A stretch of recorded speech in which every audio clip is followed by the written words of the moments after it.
Hey, well, I was just thinking back to these video logs are good because I can go back to say, okay, that's what I was thinking at that time, and that's what I was. So I came across something within the last week or so that is really starting to integrate.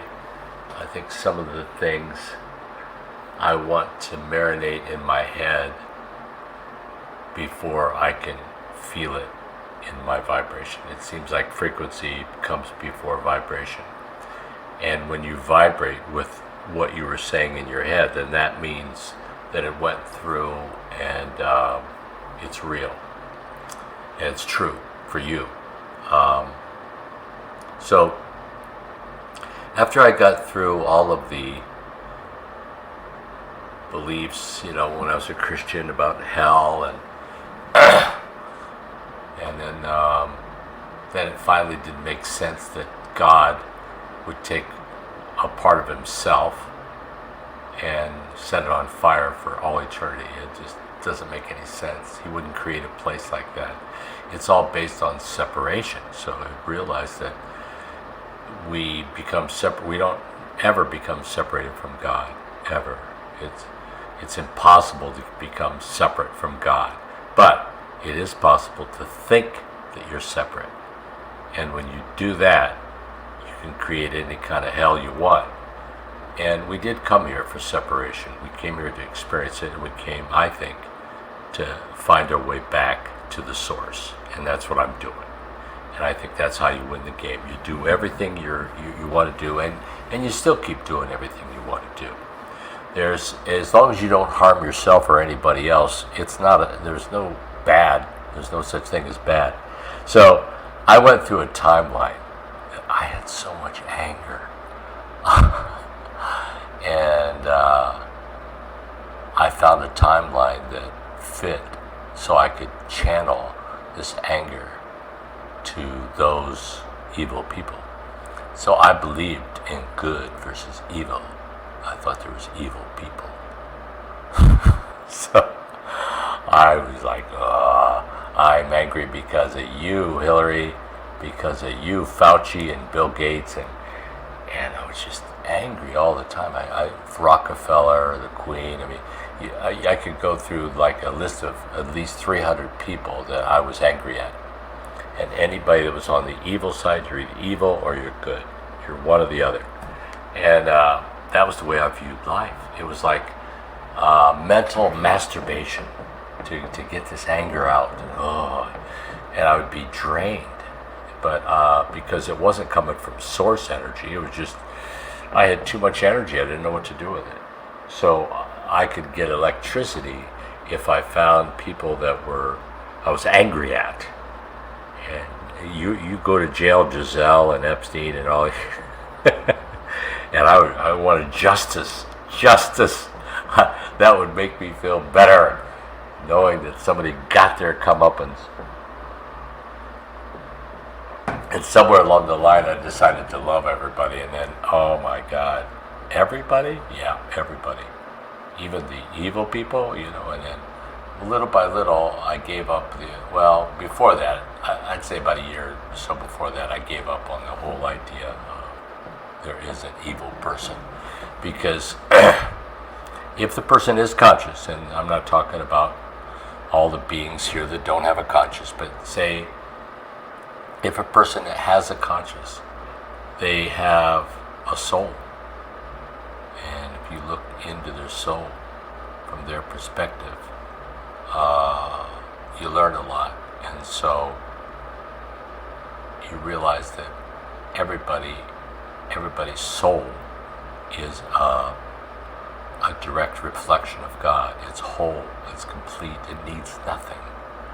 And if you go to God the Father like I did, He's just going to take me and introduce me to my soul, because my soul is a perfect reflection of God. They're always in harmony, always. Your soul is always in harmony with the God the Father. So your soul decided to have fractals of you everywhere. I've got thousands. We all have thousands of us everywhere in different strands. 7, 8, 9, 10, 11, maybe 12, probably. I mean, we've got fractals of ourselves. So as long as we come in with the idea that we are connected to every single being, we're connected to them, and you treat them as such. You love them as if you love yourself, because they really are you in some aspect. That's why you see them. That's why you connect with them. But we're connected to everybody. It's a big club, and you're all in it. So it became easier to love everybody when I looked into their soul. If their avatar doesn't want to connect with me, that's okay. But you talk to their higher self, even when they're talking, and you'll get a different picture. You'll get the real picture. And the second thing is when you realize, and this is a biggie, when you realize that judgment and unconditional love cannot coexist. They can't. It's impossible. And when you get to know the Father, and you get rid of your own relationship with your own earthly father, and you see, every time you think you see from the perception, when you see from the perception of God's love and how much love there is, God is love. Love is God. So you think, oh my God, I never thought of that. There's so many layers of compassion. There's so much love in your Father that is inside of you. He's inside of every single being. He's outside too. He's everywhere. But, and then, well, like I talked about yesterday on how to enter the soul, the whole becomes the whole. You go into your soul, your Merkaba's in there, and you realize when you're in your soul, this is what you're supposed to do. You're supposed to go in that room that you and your soul set up. There's a room there waiting for you to go into, and you set it up and you forgot. It's called the Divine Inner Sanctum. So go in there and then expand, because you realize it's just like nothing touches you in there. Nothing. So anytime you see something with judgment, it can be karma. Karma's bullshit. Like you build up good karma in heaven, and no, you don't. Build up bad karma and you're going to get punished. No, you're not. There's no such thing as judgment coexisting with unconditional love. God is unconditional love. And if there's any slight variance of judgment that you have expected from God, you got to toss that out, because you're being tricked. You're being mind controlled. There is no such thing. There's no place for judgment in with unconditional love. You will never have judgment, ever. Some people want judgment so bad they have a near-death experience, and their soul plays the part for them, plays the part of God, and because your soul sees everything, your higher self sees everything too, and either one could be your judge if you ask them. If you keep, please judge me, judge me. People actually do want to be judged. It's fucking unbelievable. But there's no God that's going to judge you. God can only love. He will wait millions of years for you to come around.